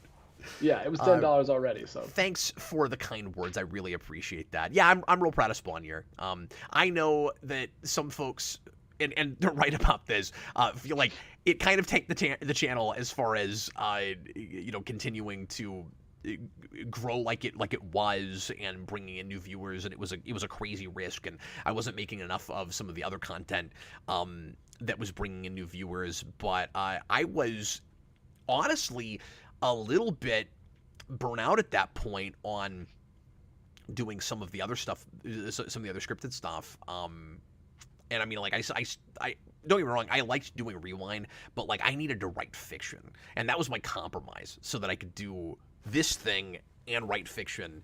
And yeah, it was real niche and it was real, small, but I'm glad I did it. I mean, it taught me a lot. So yeah, overall, I certainly don't regret that, but I appreciate you saying that. Yeah, that's great. That was great. Super chat. Michael McAllister, $4.99. Hi. Thanks, man. Sometimes I feel like a fake TMNT fan when I realize how little of the cartoons I've watched. Ever feel the same? IG TMNT is more of a comic thing for me. I've certainly felt that way about a lot of things. I don't have that as much with Ninja Turtles. I do feel weird about how little of 03 I've seen. I've seen a lot more of it since it went to Paramount, but I still haven't watched that cover to cover, and there's still seasons that I've seen a couple of episodes here and there, but haven't watched all of, because my kids were watching it for a while. But I don't have that as much with Ninja Turtles overall, because I read everything IDW put out for the first few years up through issue 100. And I've fallen off of that since then, because I kind of lost interest in the main book after Waltz left. but also I've read all of the old Eastman and Laird stuff now. So I mean, I'm with you. Ninja Turtles does feel more like a comic thing for me as well. But yeah, so I don't feel like a fake TMNT fan because there's a whole continuity I know really well. I have watched all of the 2003 show, and you can stop after season 5. Watch the first 5, skip fast forward, skip back to the sewers. Don't need to see them. Yep. I know that much. Maybe even stop after 4. I don't know. If the Ninja Tribunal isn't your thing, maybe stop after 4 because that's where this kind of street stuff stops. Austin has never seen that and has hardly seen any Ninja Turtle stuff. I keep threatening to do a mini marathon on that show with him. Because that'd be awesome. I'd love to watch that. Show. That stuff's great. We should do it. Let me see. Code Anime Fan, do you think that Adam West could have been a good Superman? Yeah. Maybe. He doesn't have exactly the right face for it. But I can sort of see it. I think if you did it at that time as like a 30s period piece, then yeah. I don't know if that makes any sense. I see Adam West as more of like a Golden Age Superman than anything. Yeah. If he was going to do it, but certainly not over Batman. I made this point before, though. I absolutely could have seen Adam West playing Captain Kirk, and I could have seen Shatner as Batman. I think they could have totally switched. I don't see Shatner as much as Batman as I see Adam West as Kirk, but Adam West could have absolutely played Kirk. Cool. Code Anime Fan, have you seen Frozen 2 yet? No. I don't care. That's an easy one. Easy question. It's better than I have not felt the need to do that. Blue Dragon 5, Cap and DJ, what do you do when you feel sad? Wow. Really with these thinkers tonight, Blue Dragon 5. I don't know, DJ. I just kind of mope around until something more happy happens, No, I'm just kidding. What do you do when you're... You don't do it. You just take care of kids. Yeah, exactly. I don't know. I just go through the motions, I guess. What do you do when you're sad, DJ? I don't know. I don't struggle with depression. My wife does. I kind of pull it. I'm a super huge introvert, so I think I kind of just like to be alone. So if possible, have the wife take the kids for an hour or two and just kind of. I don't know. I guess I do this stuff. I guess I do YouTube stuff. Yeah, I was going to say, I kind of just work, Yeah, I just work it out. Like, I'll edit, not shoot. I don't like to shoot or record when I'm sad, but I like editing. Editing is kind of like I do mindless things, I guess. I clean. I'm a big, chores person when I'll just throw on a podcast and just do mindless stuff that I don't have to think about. But again, I'll throw in headphones, so I need like that solitude when I'm feeling down. Now, I will say, I have in the past struggled with that kind of thing. It sounds like more than DJ has, and I have had my periods where I can kind of wallow a little bit, where I don't do anything to try to make it better. I kind of just live in it. You know what I mean? Mm-hmm. Like I have had those periods when I'm more self-aware about it, when I'm trying to get myself out of it. I will. I don't know. I'm being even more open these days about the stuff that I used to be. I had a big food problem, big sugar problem. If I got sad, I would, or just real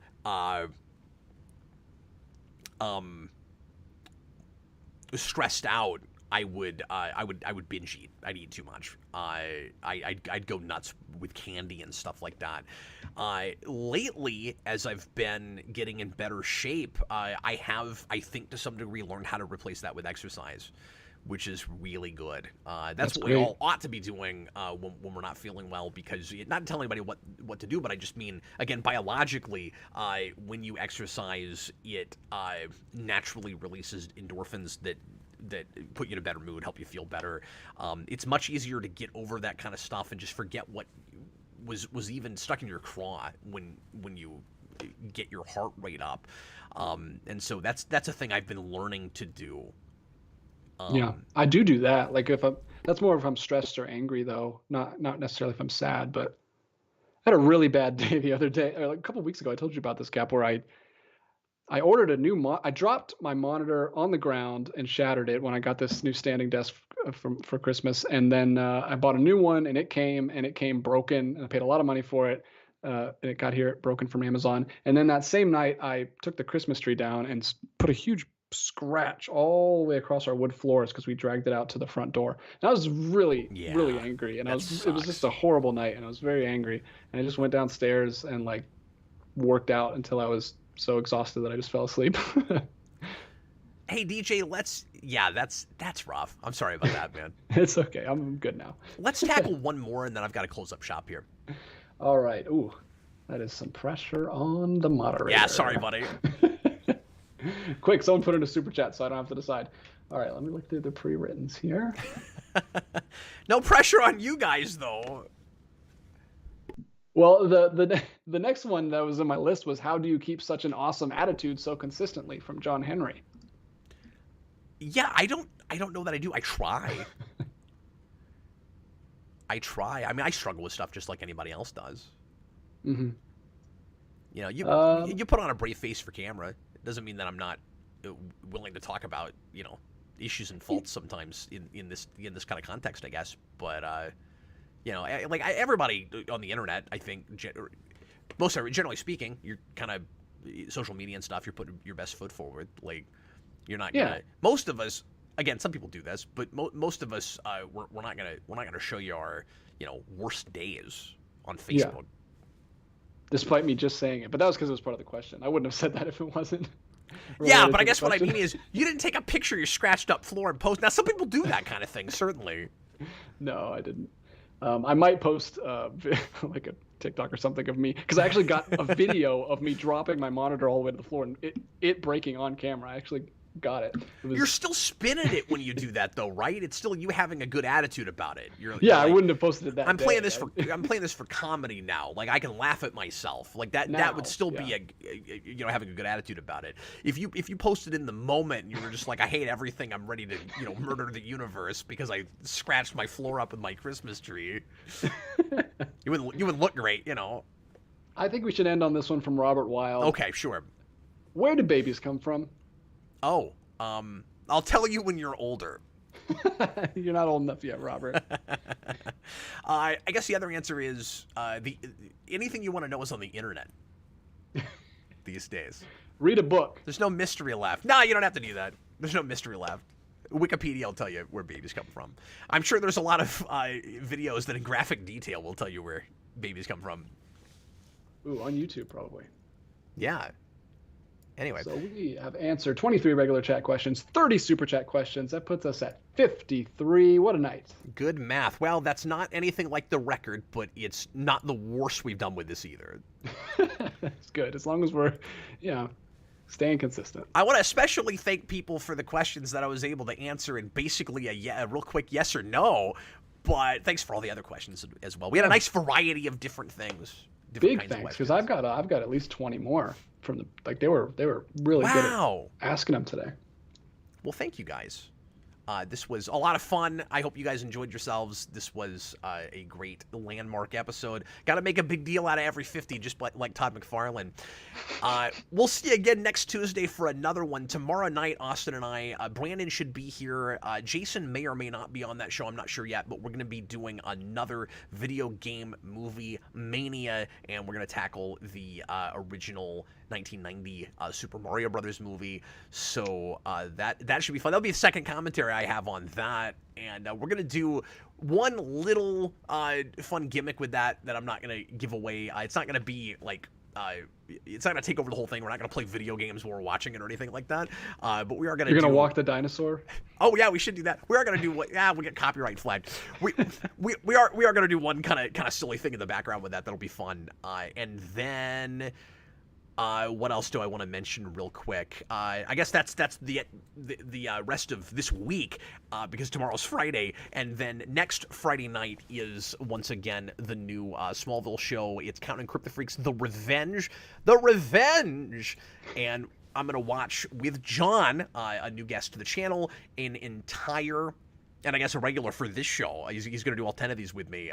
The entire first season in a day, in 24 hours or as many hours as it takes us to do it. And come in for some of that. Don't feel like you got to stay for the whole thing. We'll have timestamps. You can go back and watch the episodes that you most care about. But we'll have a good time. I'm not sure what all we're going to do with that. I might try to do giveaways and things. I don't know yet, but I'll try to make it worth your while for being there and watching it with us overnight. So every time you show that logo, it's like I've never seen it before. It's like, I think I went into like a fever dream when I made that, because I made it in like 2 hours one night while my wife was watching The Bachelor. I asked you that morning what the ETA was on it, and you were like, oh, I can work on that tonight. You didn't even tell me. You just sent it to me. Or maybe you did say you were going to work on it, but I didn't know you were going to finish it in that day. Yeah, it's like every time you show it, it's just like, oh, what's that? Oh, I did make that. It's like I've completely wiped it from my memory already. Okay, well, once again, I appreciate you making that. Thanks so much, and it looks it looks wonderful. You made letters that look like kryptonite. It's fantastic. We will see you guys again real soon. Thanks for helping us make this a really fun show. I was Captain Logan. This was DJ Martinez. Later, everybody.